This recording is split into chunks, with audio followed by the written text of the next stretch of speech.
आणि वकील गुणरत्न सदावर्ते यांनी सुरेश धस यांच्यावर काही गंभीर आरोप केलेत।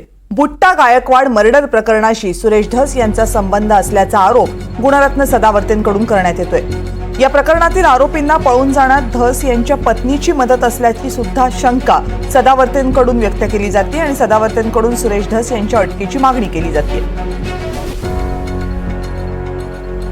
बीडमध्ये जी देशमुख हत्या झालेली आहे त्यांच्यापेक्षा खूप सिरियस आहे। ह्या गोष्टीचं गांभीर्य लक्षात घ्या।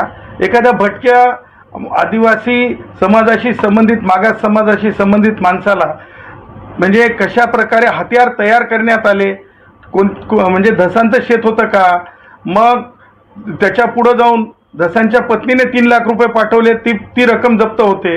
आणि त्याही पुढे जाऊन मला जे समजतंय की मोठ्या मुंडे साहेबांच्या निधनाच्या नंतर तो विषय लक्षात आला नव्हता, परंतु तपासातलेच श्री केंद्रे साहेब कॉन्स्टेबल आहेत आणि त्यांनी ह्या गोष्टीचा म्हणजे स्पष्टपणे बोलणं, मला असं वाटतं ते एक मेन विटनेस आहेत। आणि जेव्हा विटनेस असं डंके की चोट पे सांगत आहेत की धसांचा जो रोल होता, इवन पोलिसांना आरोपीला अटक करण्यापासून पर्यंत मज्जाव करणे, मला असं वाटतंय धसांना आज तोंड राहिलेलं नाही देशमुखावरून बोलण्याचं।